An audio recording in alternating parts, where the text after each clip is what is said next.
Folks, hello and welcome to Tavern Chat. I'm your host, Eric Tenkar, your bartender in the OSR, your main proprietor at the Tenkar's Tavern blog. And yes, this is from the Player's Handbook, first edition. Figure that out. So, I haven't played or run first edition since I came back to gaming in 2013. Well, came back to game mastering. This is after the play testing of D&D Next with Greg Christopher and the group he put together. Um, After that, I ran Osric slash AD&D 1E. And I gotta say, I was in a 2E campaign with Joe the Lawyer for what, just over 2 years. And now I'm going to be in a 1E campaign. And I always ask, I don't have a set class I like to play. Which means I usually want to play a cleric because it seems to be the unchosen few, but not this time. So this time, I think we've got 4 PCs. I'm not quite sure. Don Samora is running it. Tom and Tammy Peralt are playing, and Rach and I are playing. So I figured let me fill the holes. Rach rolled using 46 with me as a witness, and I was actually hoping she'd be a ranger. I thought it would fit her pretty well. She didn't have the scores. She had the scores to be a paladin but she just had the extremes. She had two 18s, like a 15 or a 16, and then just enough to get those minimums for a paladin. So I, seeing the holes in the party, was like, I will be a fighter. Well, sorry, a magic user thief. If I went fighter magic user thief, I'd never level. And now, why am I showing a section of the player's handbook? Because this is one of the most. If you go on the internet, this is one of the most argued sections as to what it means. Now, if you were an elf in basic D&D, you were essentially a fighter magic user. At the beginning of the event, you decided, I am a magic user today. I am a fighter today. Your hit points didn't change. Your XP didn't change. But what you could do changed. So, a character of Elven stock can opt to be a fighter, maximum of 7th level. A magic user, maximum of 11th level. A thief or an assassin. Now, thief, unlimited, assassin level 10. An elven character can also be multi-class. Now, in AD&D and even in 2E, multi-classing was the reason why you played demi-human. Otherwise, you were level restricted. So, I would play dwarves on occasion, but usually you wanted to keep half of your character classes, one of your character classes, as a thief, so you could continue leveling up. Assuming the campaign ever got that high a level. An elven character can be multi-classed as a fighter magic user, fighter thief, a magic user thief, or a fighter magic user thief. This is where it gets interesting. If the character is multi-class, the following restrictions and strictures apply. Although able to operate freely with the benefits of armor, weapons, and magical items available to the classes the character is operating in, any thieving is restricted to the armor and weaponry usable by the thief class. And they go on, all earned experience is always divided equally among the classes of the character, even though the character is no longer able to gain levels in one of the more classes. because that was to keep you at a disadvantage because you chose to play a demi-human. So what does that mean? Well, it means that a fighter magic user is full-blown token elf, can fight in armor and cast spells in armor. It means that if I chose fighter magic user, in theory, I could be out there in plate mail and a shield casting spells.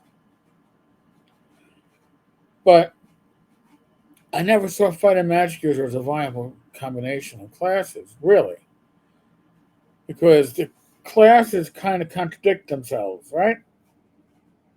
And what you're getting is a fighter class that levels slower and has less hit points,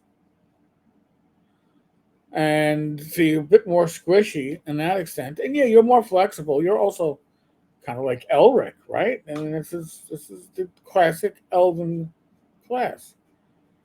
But when I play an elf, or gnome, and I'll get to that in a second. Um, when I play an elf,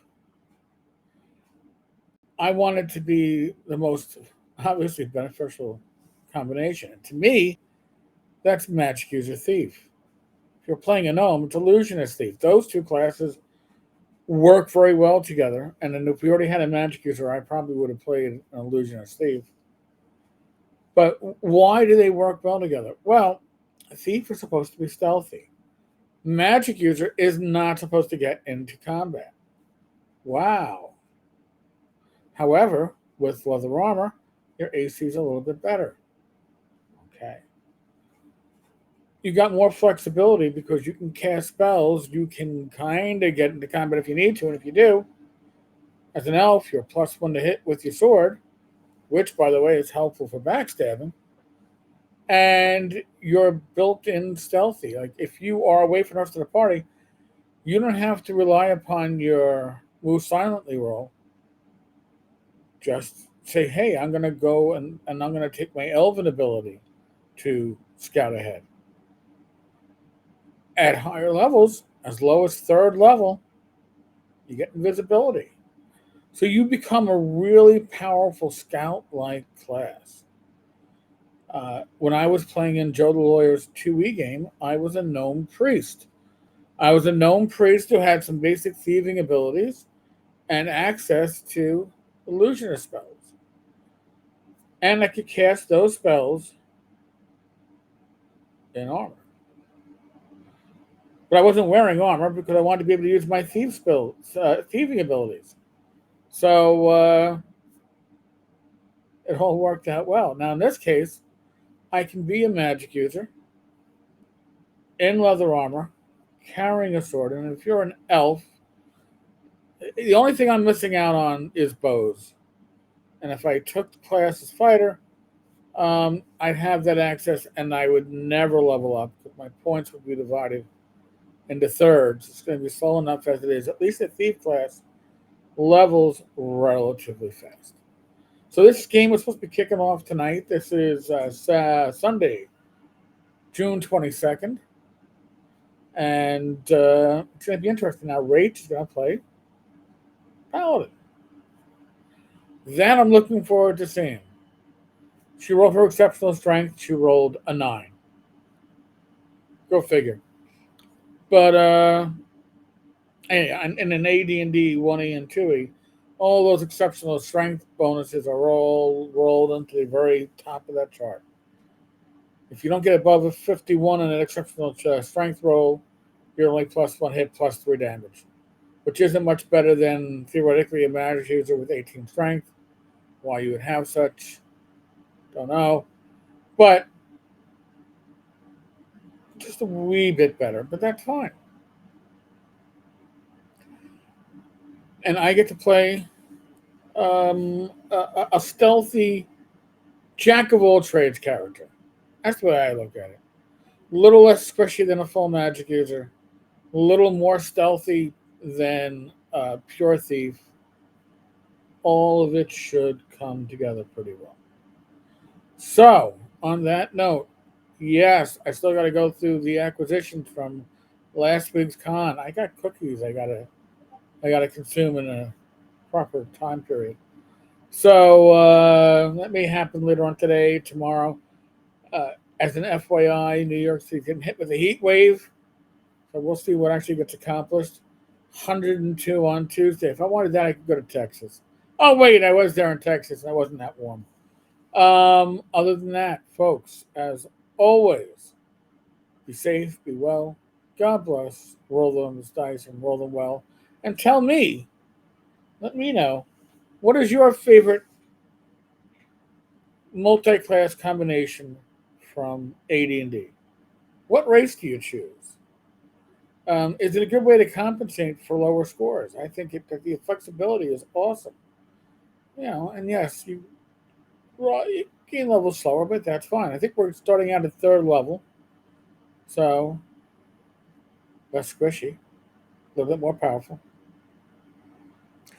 Folks, I'll catch you later. Oh, by the way, membership. Please consider becoming a member of this channel. It's how you can support this channel and what we do. Uh, Otherwise, subscribe. Use our affiliate links there in the upper right hand corner. Tenkar-tavern.game/Amazon for Amazon or /DTRPG for Drive Through RPG. Catch you all later. Thank you so much. Be good.